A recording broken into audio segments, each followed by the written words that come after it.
మరలా యెహోవా వాక్కు నాకు ప్రత్యక్షమై ఇలాగూ సెలవిచ్చెను. తండ్రులు ద్రాక్షకాయలు తినగా పిల్లల పళ్ళు పులిసినని మీరు చెప్పుచూ వచ్చెదరే? ఇశ్రాయేలీయుల దేశమును గూర్చి ఈ సామెత మీరెందుకు పలికెదరు? నా జీవము తోడు, ఈ సామెత ఇశ్రాయేలీయులలో మీరిక పలుకరు. ఇదే ప్రభువైన యెహోవా వాక్కు. మనుష్యులందరూ నా వశములో ఉన్నారు. తండ్రులేమి కుమారులేమి అందరూ నా వశములో ఉన్నారు. పాపము చేయువాడెవడో వాడే మరణము నొందును. ఒకడు నీతిపరుడై నీతి న్యాయములను అనుసరించువాడైయుండి పర్వతముల మీద భోజనము చేయకయు, ఇశ్రాయేలీయులు పెట్టుకొనిన విగ్రహముల తట్టు చూడకయు, తన పొరుగువాని భార్యను చెరపకయు, బహిష్టయైన దానిని కూడకయు, ఎవనినైనను బాధపెట్టకయు, రుణస్థునికి అతని తాకట్టును చెల్లించి బలాత్కారము చేత ఎవనికైనను నష్టము కలుగజేయకయు నుండు వాడై, ఆకలిగల వానికి ఆహారమిచ్చి, దిగంబరికి బట్ట ఇచ్చి, వడ్డీకి అప్పియ్యకయు, లాభము చేపట్టకయు, అన్యాయము చేయకయు, నిష్పక్షపాతముగా న్యాయము తీర్చి, యథార్థపరుడై నా కట్టడలను గైకొనుచు నా విధులను అనుసరించుచుండిన ఎడల వాడే నిర్దోషియగును. నిజముగా వాడు బ్రతుకును.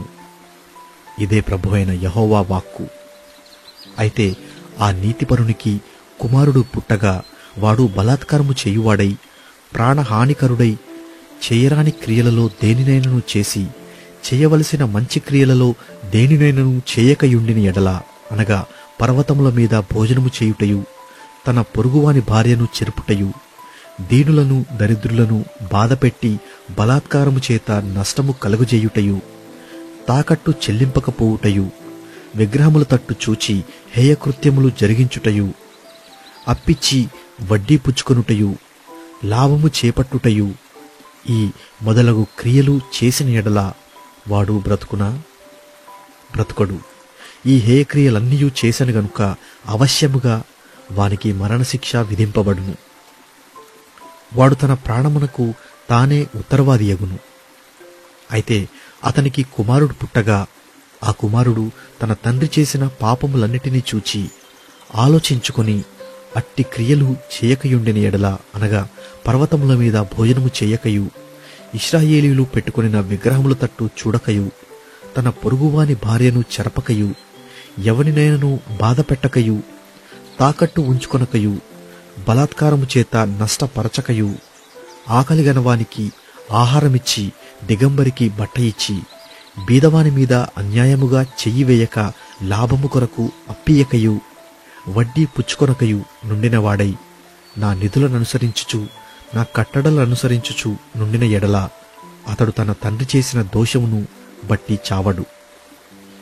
అతడు అవశ్యకముగా బ్రతుకును.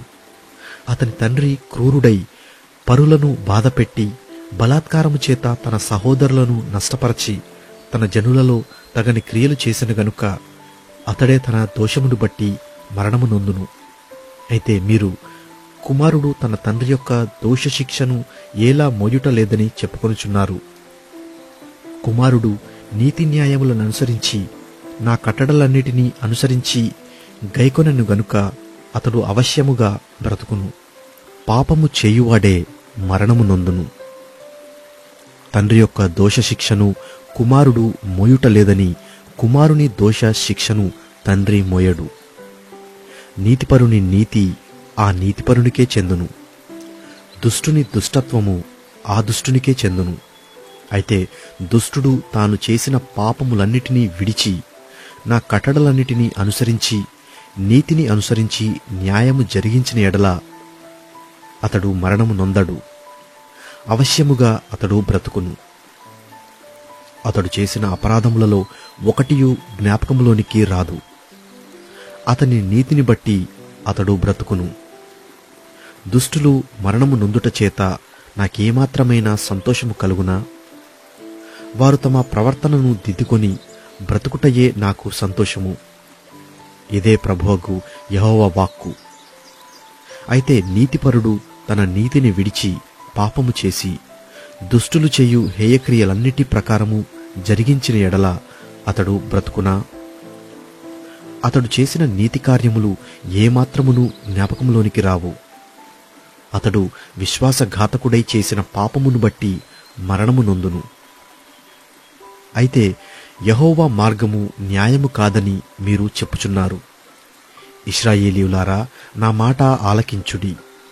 నా మార్గము న్యాయమే, మీ మార్గమే గదా అన్యాయమైనది.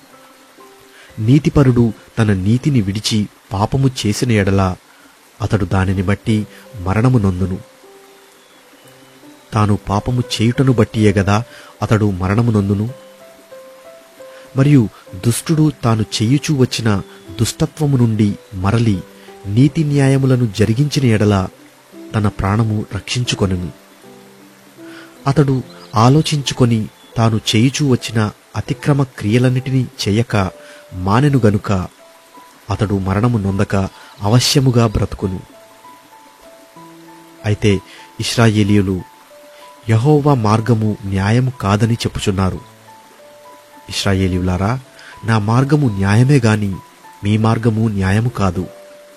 కాబట్టి ఇశ్రాయేలీయులారా, ఎవని ప్రవర్తనను బట్టి వానికి శిక్ష విధింతును.